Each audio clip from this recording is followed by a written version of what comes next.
Who would have thought Kirk Cousins would be the top scorer through 2 weeks? Let's recap week 2.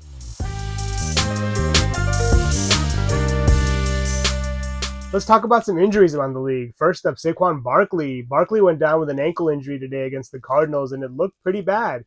He was pretty upset when he came off the field, slamming his helmet, and it was bad enough to where he needed to be carted off the field after the game. The early reports are that it's a low ankle sprain, not the dreaded high ankle sprain, so that is some good news. He is getting an MRI tomorrow, so look out for an Adam Schefter tweet giving you the timeline for when he'll be back in the lineup. But I think it's all but certain he's not going to be able to play this upcoming Thursday against San Francisco. I feel really bad for Barkley because he played such a big part in getting the Giants back into this game. He had 2 touchdowns and 92 yards total. And it's just unfortunate that he went down in this manner. But hopefully the diagnosis is good tomorrow and he's back in the lineup soon. Next up, Joe Burrow. Joe Burrow said after the game that he tweaked the same calf that kept him out of training camp, which is really concerning in my mind. He said he's day to day and that if the Bengals had one more possession, he would have come back into the game, but I'd be really concerned at this point. I mean, we saw how a minor calf injury turned out to be something huge for Aaron Rodgers, and anytime you hear calf, you think Achilles, and you get a little worried. So hopefully Burrow's strain is actually mild and he can put it behind him sooner rather than later. He finally seemed to get things on track, throwing for a couple scores in the second half of this game, but the Bengals still have a lot of red flags around them right now.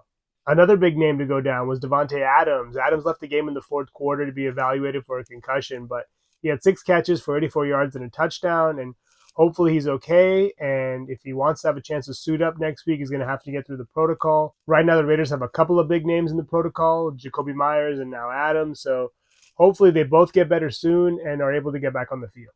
David Montgomery was another notable name to go down. He left in the third quarter with a thigh bruise, but he had 16 carries for 67 yards and a touchdown and also had a reception. And it looked like he was pretty much the lead dog, just like he was in week 1. So it's going to be interesting to see how this plays out.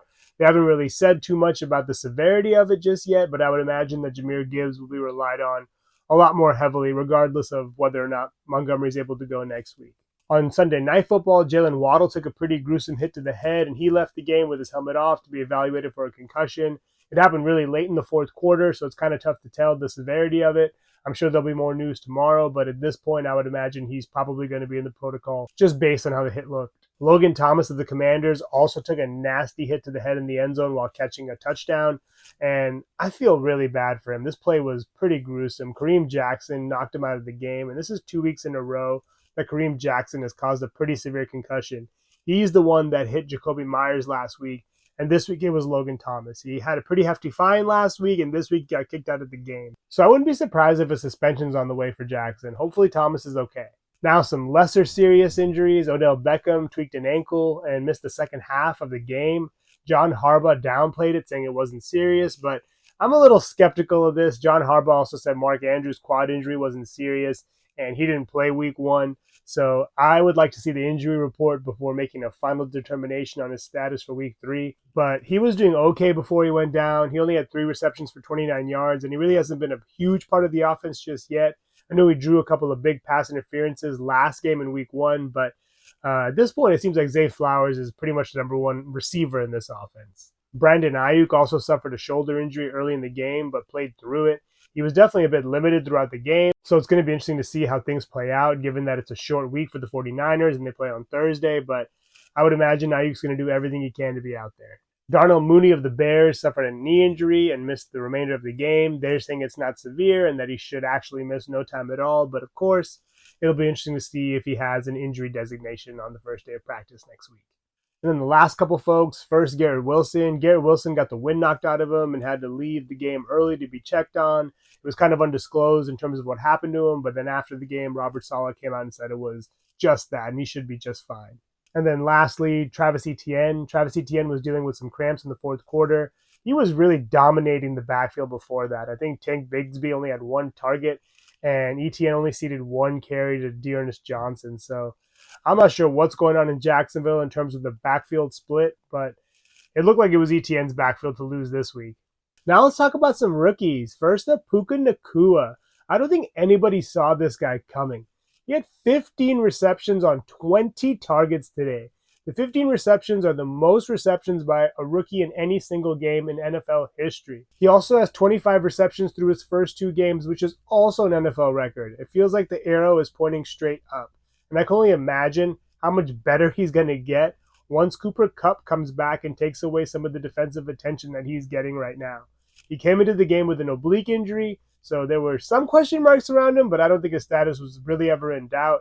It'll be something to monitor, especially with a workload this heavy, but it seems like he's the real deal. It's going to be interesting to see if he can keep this up long enough to maybe make a Rookie of the Year bid. And then Bijan Robinson. Robinson looked like the real deal again this week. Even better, actually. He had 172 scrimmage yards, 19 rushes, 4 receptions, and looked elusive as ever. He did cede about 16 carries to Tyler Algier and also 10 rushes to Desmond Ridder, who kind of ran a bunch out of nowhere, but Robinson looked like the best player in this backfield, and it seems like Arthur Smith is starting to realize that. I would imagine that Algier is still going to split carries with him, but Robinson's going to be on the field plenty, especially because of his pass-catching ability. It would be nice to see some more touchdowns, but of course, no one's complaining with what they're getting at this point. Another rookie who had a stellar performance was Anthony Richardson. I was going to mention him in the injury section, but since he's a rookie, I figured I'd cover him here. He suffered a concussion. But before that, he had a great performance. He had 2 rushing touchdowns and looked like he was in command. I mean, the Colts are in good shape as long as he can stay healthy. It's going to be interesting to see how things play out. He did self-report the concussion, which was great. So it'll be interesting to see if he's able to get through the protocol in time to suit up for next week. But regardless, I hope he's okay. The Colts do have Gardner Minshew, who looked pretty good. And I would imagine we won't see a big fall off for the other Colts playmakers. Michael Pittman still got a ton of volume, and Zach Moss looked great. Next up, Zay Flowers. Flowers looked solid again. He had 4 receptions for 62 yards. He didn't score, but he looks like the number 1 receiver in this offense, and I would imagine that'll continue. He's having a great start to his rookie year. Then C.J. Stroud. C.J. Stroud looked pretty good today. He did have 2 lost fumbles, unfortunately, but he threw 2 touchdowns and had 384 yards passing. So I think the more reps he gets, the better he's going to be. And let's also keep in mind he came into this game with a shoulder injury and was questionable coming into the game. So he played through it, and he didn't look any worse for the wear, so I would imagine he's going to be able to suit up for week 3.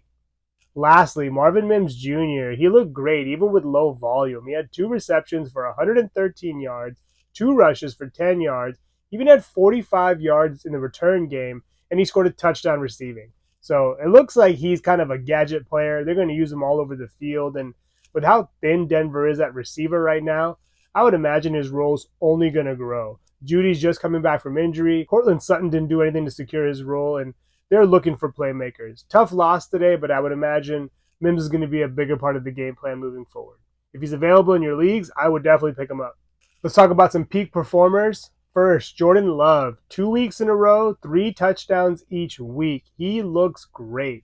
I know the Packers lost, but I don't think it was because of Love. Love even showed off his wheels, and I think once he gets Christian Watson back and Aaron Jones back and Romeo Doubs comes back to full health, this could be a team you don't want to mess with. I mean, the Packers also have Luke Musgrave who's coming on, and I feel like a lot of the pieces are coming together at the right time. If they can just formulate a good game plan for him, it seems like he's able to execute. Next, Mike Evans. Mike Evans had another great week. 6 receptions, 171 yards, and a touchdown. I mean, he is playing like a man who is inspired, and I would imagine this is going to continue for the rest of the season, namely because he didn't get that extension he wanted from the Buccaneers. But he looks like he has a great chemistry with Baker Mayfield, and as long as Mayfield can continue to play like this, I would imagine that Evans is going to produce the same way. Then Kyren Williams. I thought Kyren Williams was not going to be able to do anything going up against the 49ers, but man, was I wrong. He looked great today. Cam Akers was healthy and active. And here we go again with the Cam Akers drama. But anyway, this is the Williams show now. Williams had 2 touchdowns, 1 through the air, 1 on the ground. He had 100 scrimmage yards, and he looks great. I think this is his backfield to lose, and I would definitely grab him off the waivers if he's somehow available. Lastly, Brian Robinson. Brian Robinson has had a great start to the season. Today he had 129 scrimmage yards, 2 rushing touchdowns, and even chipped in a 2-point conversion. That's 3 touchdowns on the year for him, 1 through the air, 2 on the ground. And he's quietly having a very solid season. And I don't think Antonio Gibson's going to pose a threat anytime soon. Let's talk about some shockers. One, Cam Akers, like I mentioned, was healthy and active. I know he was bad last week with his 22 rushes for 29 yards and a touchdown, but I would love to see like a 30 for 30 or an E60 on the relationship between Sean McVay and Cam Akers. It's really gotten out of hand. It feels like one week McVay's talking him up, the next week Akers is in the doghouse. But I heard he's on the trade block. I wouldn't be surprised if they finally cut bait. But it's just really difficult to tell what you're going to get with Akers. I mean, he finished the year with 3 straight 100-yard games last year and looked amazing. So he's definitely one of the biggest conundrums in fantasy at this point. It's going to be interesting to see how this one plays out. Next, Deontay Foreman. Deontay Foreman was also a healthy scratch. It seemed like the Bears like what they saw in Roshan Johnson. I wouldn't be surprised if this is the new norm and that Foreman is the odd man left out of the rotation. And then Breece Hall. Talk about a story of two tales. Last week, Breece Hall looked unstoppable on minimal volume. This week, he seemed like he was just phased out. I mean, 4 carries, 9 yards, and 1 target. Even Dalvin Cook didn't do much better, but Hall was pretty much shut down. I know this game was out of hand, and Dallas pretty much imposed their will, but I think moving forward, it's going to be risky to start Hall. I know it's hard to deny the talent, and a lot of us don't have a choice and may have to start him anyway, but I think he's going to have weeks like this, and we just need to prepare for that. Lastly, let's talk about some waiver pickups. Number 1, like I already mentioned, Kyren Williams. If he's somehow available, I would pick him up. He's rostered in 62% of leagues, so he is available in some places. And I think because Akers has been inactive, there's no doubt that this is Williams' backfield now. Next, Zach Moss. Zach Moss had 18 carries for 88 yards and 4 receptions for 19 yards and also had a rushing touchdown. He looked great today. And I think he has a lot of value for the next 2 weeks while Jonathan Taylor is out. And that's assuming Jonathan Taylor does come back. It remains to be seen how this whole situation plays out. Right now, Moss is rostered in 53% of leagues, so he's available in about half of the leagues out there. So I would grab him if he's available. You'll definitely get some value over the next 2 weeks. Another player I mentioned, Marvin Mims Jr., I think today was kind of his breakout. He's only owned in 23% of leagues, so I think you should definitely pick him up and stash him. And depending on the matchup, you may even want to start him. A sleeper pickup is Josh Reynolds. Josh Reynolds has 9 grabs, 146 yards, and 2 touchdowns through 2 weeks. And he's only 12% owned in leagues. I think you could do a lot worse. He's definitely someone I would pick up and keep on the bench if you have a spot. And he has chemistry with Jared Goff. They were on the same team before in LA, and that chemistry is carried over to Detroit. I would imagine he's going to continue to be involved. And right now, it seems like he's the number 2 guy behind St. Brown. Lastly, Tutu Atwell. Tutu Atwell was kind of the consolation prize for those who didn't get Puka Nacua, but he's been pretty good. He had 7 receptions today and a rush and totaled 83 yards, and he seems to be pretty involved, and I would imagine that's going to continue, especially with Kupp being out. But even when Kupp returns, I would imagine they're going to keep getting Atwell the ball. He's very dynamic, and he looks it. He's only rostered in 25% of leagues, so he's still pretty widely available. That rounds out the Sunday games from week 2. We still have New Orleans, Carolina tomorrow, and Cleveland, Pittsburgh, both of which you should be good. Amari Cooper aggravated a groin injury, and word is he's not going to be able to play tomorrow. And also Kendre Miller, the rookie for New Orleans, should make his debut. He's questionable as of now, but all signs point toward him suiting up. Jamal Williams didn't really impose his will last week, so I would imagine if Miller can go, he'll probably get some decent work right away. Thanks for tuning in. Please subscribe and let me know how your week 2 went in the comments below.